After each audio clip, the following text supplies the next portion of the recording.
dan ibu jangan ngelihat ilmunya Allah di bawah rata-rata. Ilmunya Allah selalu di atas. Kalau ilmunya Allah nggak manjur, nggak mungkin Ibu Elin pasien saya dari tahun 2007 sampai 2023. Nah, Bapak dan Ibu bisa lihat pengalaman Ibu Elin cerita. Nyimak dulu nggak apa-apa ya, 10 menit lah ya, biar semangat. Ayo Bu Elin, yuk. Assalamualaikum.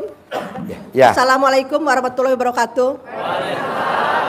Semangat ya, semangat. Semangat.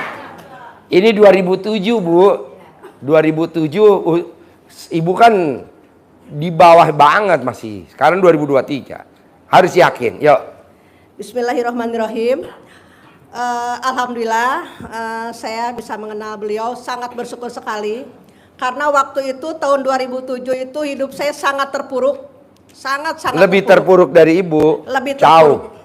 Karena anak-anak saya masih kecil, sementara suami stroke, tidak bisa bicara, tidak stroke total ya, bicara pun tidak bisa. Anak-anak saya masih pada kecil. Saya ketemu beliau itu, saya bercerita apa adanya, beliau menyarankan, ya udah. Kita ada anak yatim, kata beliau, bersidakohlah sama anak yatim. Karena ketika kita bersidakoh sama anak yatim, Allah berhutang sama kita.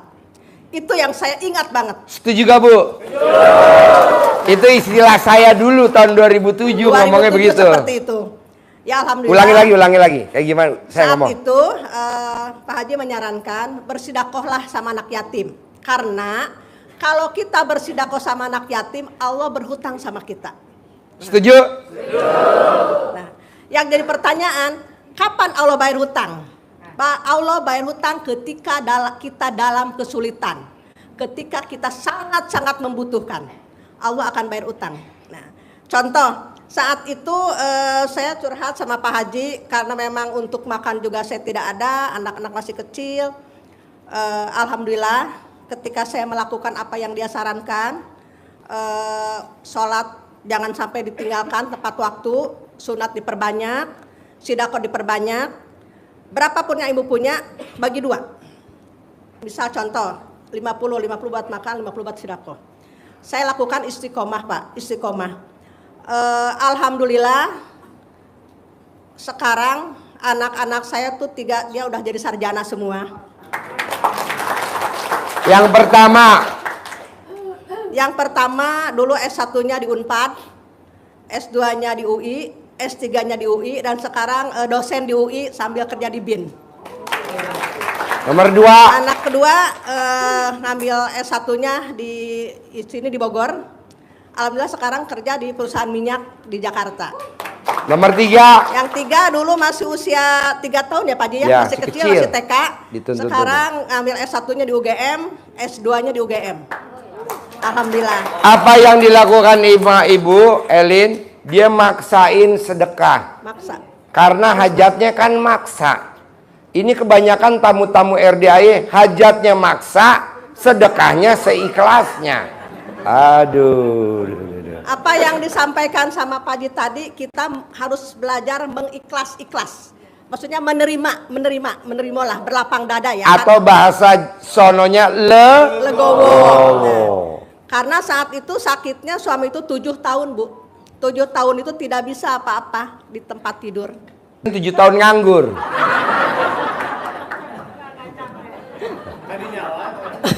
Biar semangat Kang, biar semangat. Saya menyampaikan ya, yang namanya sedekah itu memang luar biasa, manfaatnya dahsyat luar biasa ya. Saya waktu itu sama Pak Haji bilang, dia nanya, lu pengen apa lu datang ke sini Pak Haji? Anak-anakku pengen jadi sarjana semua, biarpun aku saat ini buat makan juga susah. Nah, yakin kata Pak Haji, yakin. Saya sangat yakin waktu itu.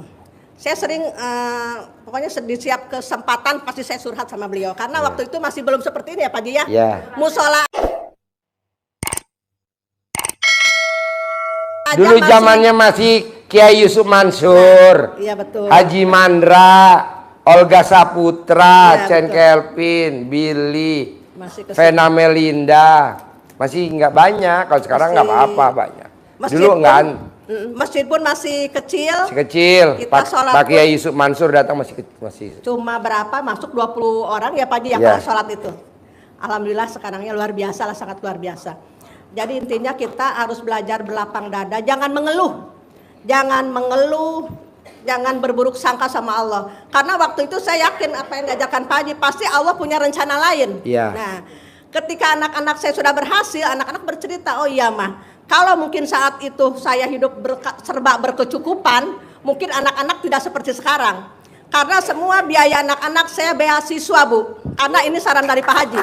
Ya. Saya tidak memiliki uang Bu. Kata Pak Haji, insya Allah nanti masuk Unpad anak kamu beasiswa. Alhamdulillah. S2 Ucapan pun doa. beasiswa dari Super Semar. S3-nya pun alhamdulillah. Yang sekarang di UGM ngambil S1-nya beasiswa, S2-nya juga beasiswa. Alhamdulillah. Jadi intinya kita memang belajar benar-benar mensyukuri ya, dan jangan berburuk sangka sama Allah itu. Yang saya jalanin ya, apa yang disampaikan beliau, sholat tepat waktu. Harus. Terus Ba'diyah qobliyah. dijalankan. Sunat Jangan dijalankan. Jangan bolong. Itu yang saya kerjakan. Kita kebanyakan ba'diyah qobliyah ditinggalin. Kita gugurin kewajiban aja. Nggak boleh Bu, ba'diyah qobliyah jangan ditinggalin. Orang yang sholat ba'diyah qobliyahnya nggak ditinggalin, kalau dia punya motor nggak nyicil. Kalau dia sholat ba'diyah qobliyahnya nggak ditinggalin, dia punya rumah nggak nyicil, dia punya mobil nggak nyicil. Berarti kalau saya sholat ba'diyah qobliyah nggak ditinggalin, istri saya nggak nyicil dong? Enggak. Ibu tahu istri nyicil? Istri nyicil, istri yang kalau suaminya ngetik HP, matanya melirik. Tuh nama istri nyicil. Ada gak di sini? Intip ya. Hah? Jadi kalau suaminya main HP lagi ngetik, kalau istri nyicil, kan istri di sebelah, itu pasti matanya istri nyicil ngelirik. Nggak boleh. Curiga buat apa ngintip-ngintip HP suami. Misalkan suami lagi nonton gambar-gambar porno, biarin Bu, itu namanya olahraga mata. Hiburan. Nah saat itu saya ngobrol sama beliau, saya bilang Pak Haji, saya itu pengen di hari tua itu ketika saya udah banyak cucu, saya pengen punya usaha sendiri. Bisa, kata beliau. Bisa. Saya ngomong, saya belum pernah tamu ngomong, Ji, besok anak gue sarjana, nggak bisa, nggak pernah. Gue selalu bilang bisa. Ji, besok hari tua gue punya usaha sendiri, bisa. Kata beliau waktu itu bisa. Bisa. Ya, alhamdulillah Bu, saya punya usaha sendiri di bawah Gunung Salak ya, di Cikupa Situ Daun. Saya punya peternakan bebek. Ya alhamdulillah suka nyuplai ke sini nih buat anak-anak yatim. Ya. Ya. Buat makan dipotong. Kurang lebih ada 10.000 meter. Jadi kolamnya ada sekitar 17 kolam ikannya, terus kandang bebeknya kurang lebih ada 6. Di hari tua. Nah, hari tua. Jadi sekarang saya cucu udah 9, Bu. Cucu udah 9. Ya. Umur sekarang 58 dan 2015 saya nikah lagi karena 2011 itu suami meninggal kan. Nah, menikah lagi sama polisi. Buat hiburan Bu. Buat hiburan. Ya. Yang bikin saya kaget itu Pak Haji ke sana tiba-tiba nengok ke sana ke tempat saya kaget. Dia nanya, "Loh, ini punya lu ya?" "Iya, Ji." "Semua?" "Iya, Ji." "Bisa ya?" "Iya kan dulu permintaan saya gitu. Di hari tua saya pengen punya usaha sendiri," saya bilang. Pak Haji bilang, "Bisa." Nah, ternyata memang kuncinya yakin ya Bu, yakin.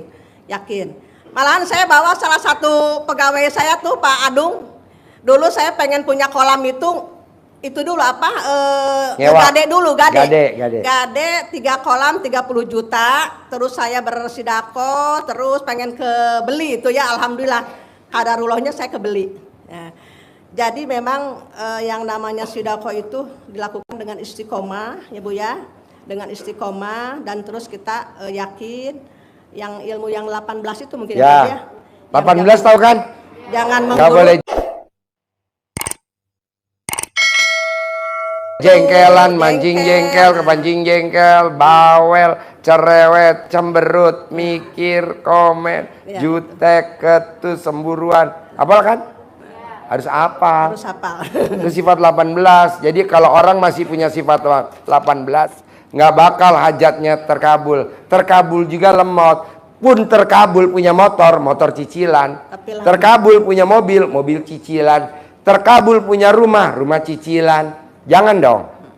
Saya mau Bapak dan Ibu praktekin ilmu RDAY, paksain harus nanti bisa punya rumah 1000 meter. Amin. Karena ini kan 2007. Sekarang dia punya peternakannya 10.000 meter. Alhamdulillah. 1 hektar. Masa dia terkabul Bapak dan Ibu? Enggak. Buat di hari tua Pak. Emang enak Ji kalau kita punya saung, bawahnya ikan, ada bebeknya, enak Pak. Adem. Kalau Bapak dan Ibu ML nggak kedengeran. Lebih keras suara bebek. Iya betul. Jadi ada suatu ilmu, kata Pak Haji itu, nanti di hari tua punya kasur, dapur, sumur. Nah, artinya apa artinya? Dari kasur kita main, langsung kita ke sumur mandi, nggak lama kemudian kita makan. Karena memang posisi seperti itu sekarang itu. Ulangi lagi. Kasur, dapur, sumur. Nah, sampai Pak Haji ngintip ke kasur saya. Ini kasurnya, itu dapurnya, ini sumurnya katanya gitu. Jadi itu saya praktekkan. Jadi kepada bapak-bapak, ibu-ibu, memang yang namanya ilmu kearifan sangat luar biasa ya Bu ya. Lanjut. Jadi gini Bu, caranya sambil dijilat Ibu pegang, boleh tasbih yang diketik-ketik, boleh tasbih bulat-bulat. Jadi jilat 1, geser kan jadi ketahuan kita. Tapi ngejilat tuh kan kita nggak mungkin ngitung 1, 2, nggak mungkin ya. Jadi kita jilat, geser si tasbih itu yang truk. Itu kurang lebih 3 bulan. Alhamdulillah sekarang udah sehat lah. Tepuk tangan dong. Wow. Jadi ilmu kearifan lokal namanya ilmu kucing dijilat. Dan ingat kata Pak Haji, kan saya bilang, Ji ini mau jual bebek, saya nih masih bobotnya masih kecil. Kata Pak Haji gini, udah kencingin aja tempat minumnya. Iya. Paralonnya tuh. Iya. Saya kencingin tuh pagi-pagi udah sholat subuh. Suatu nggak tengok kan, takut ada karyawan yang lihat. Nggak taunya karyawan yang ikut. Nah udah gitu, udah saya kan ke Jakarta tuh nengok cucu. Pas sorenya ada yang beli. Suami bilang, Bu ini ada yang beli bebek 300 ekor. Ya udah saya bilang gitu. Pas ditimbang bobotnya biasa kan 1,5 gitu ya, 1,4 kok 1,7, 1,8. Ya dikencingin itu. Tempat minumnya saya kencingin. Gitu kan, dia bebek pada minum tuh.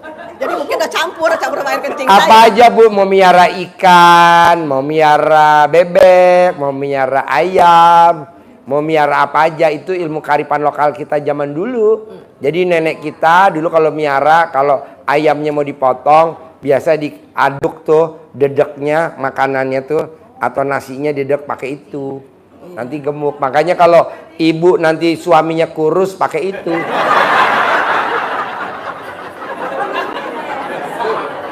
Benar Bu Ibu, itu benar. Saya beratnya 1,8. Itu kan kita jual bebek itu bukan per ekor ya, per kilo ya. Jadi alhamdulillah beratnya naik 1,8. Ini ilmu kearifan lokal. Kearifan lokal. Dipraktekin boleh, nggak dipraktekin nggak apa-apa. Tapi jangan dihujat. Kalau dihujat ngerinya nanti anak cucu kita cacat. Ini kan ilmu nenek kita zaman dulu. Ya, dipraktekin boleh. Enggak, ya udah. Jadi jangan kali kita jorok.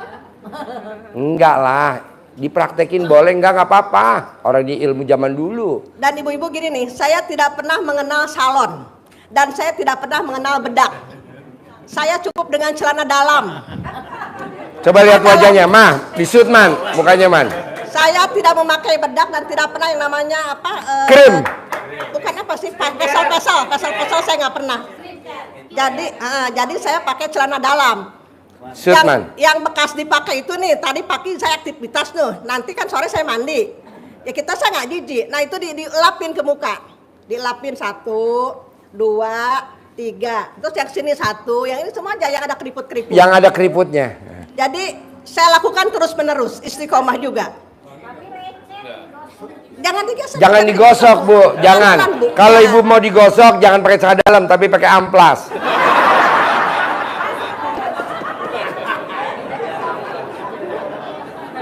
Betul Bu, alhamdulillah. Jadi sekarang saya Dibasuh aja, basuh. biarpun cucu udah 9 ya masih alhamdulillah lah masih kelihatan seger. Jadi rahasianya celana dalam. Itu. Tiap hari. Tiap hari saya biasa kadang pakai yang ganjil ya, kalau nggak 5, tergantung kita waktunya ya. Kalau memang buru-buru nih mau pergi nih ya misalnya 3 lah gitu kan ya. Tapi kalau lagi santai ya kadang-kadang bisa 7 gitu. Kalau ibu pakai krim atau ya skincare, ya ngerinya kalau bapak dan ibu nggak punya uang nggak pakai, Iya. nanti mukanya jadi fleknya banyak. Ketagihan Kalau ini lah kan ya. enggak, alami aja. Alami aja.